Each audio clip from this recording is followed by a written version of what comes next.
Jeff Keenan here. So I've had both of these cars for some time now, and I just want to go over like some of the differences, the pluses and the minuses. They're very similar cars, and I think they appeal to the same sort of person. So the C8 Corvette base and the Model 3 Performance are very close in price. So around $60,000 when I purchased. The Model 3 Performance has gone down in cost since I purchased it, whereas the C8 Corvette is pretty much maintaining its value. It went up for a while, and now they're pretty much trading for MSRP on the used market. The C8 comes with two key fobs. They work well, has proximity locking, and you can remote start the car. For the Model 3, it doesn't come with any key fobs. There's a good reason for that, but you can purchase this one separately, and it's nice to have. Tesla has phone as key, so you just approach the car, it'll unlock, and you can start driving. Phone as key is a game changer. You never have to go looking for a key fob. I get kind of angry that I have to use one in the C8 now. One of the best features about a Tesla is the app. It just works. You can remotely heat up your car. You can open and close your windows, your trunk. You can open the charge port, monitor your charge level, and you can even live view the cameras. And there is no cost to using the app. It's included with the vehicle. The My Chevrolet app that you can use with the C8 Corvette is a major fail. They want you to pay a $40 a month OnStar subscription just to use it. They should offer at least basic key fob commands and remote start. This is just another reason why the legacy car manufacturers are going to have a hard time. They need to offer the same things that Tesla and the other pure EV companies are now offering. As far as performance goes, 0 to 60 times in these cars are nearly identical. I've tested them with Drag-It. I'll put that video up here. They're about 0.2 of a second difference. The C8 is faster. It hooks up all the time. As long as the temperature is above 40 degrees, you're not going to have any wheel spin because of the mid-engine design.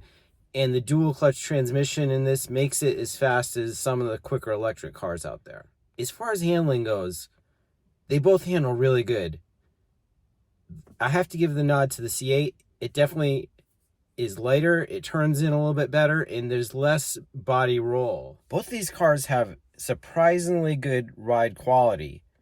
The C8 Corvette has double wishbone suspension. This one doesn't have mag ride. It's non-Z51, and it handles great over rutty roads. The ride is nice and smooth and still fairly stiff. The Model 3 Performance also has a really good ride.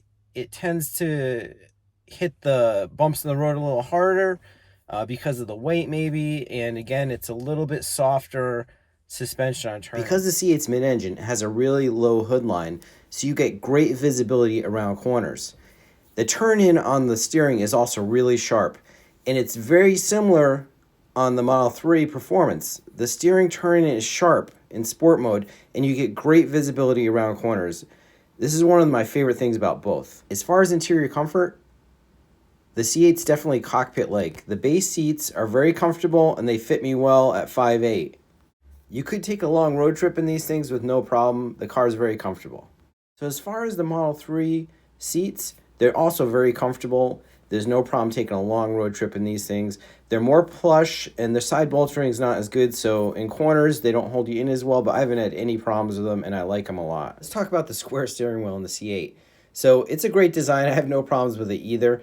It lets you see the instrument panel and over it without any obstruction. Let's talk about the instrument panel in the Model 3. It doesn't have one. It's all in the central screen. And again, this makes for great visibility for the driver. You get used to it very fast. The controls are very responsive. The C8 cockpit doesn't have as much room as the Model 3 for a large display, so they came up with this wall of buttons, and you memorize it very quickly, and it works well. The push-button gear selector is also really nice. You get used to it easily. I drive this car in manual mode 100% of the time, and I use the paddle shifters. Let's look at the storage. They both have frunks. The C8 frunk is definitely deeper. You can put more stuff in it. C8 also has a decent-sized trunk that you can store the roof in. It does get warm back there. The Model 3 has a much larger trunk. I have a spare tire back there. Let's see how these things sound. First, the C8 vibrating track.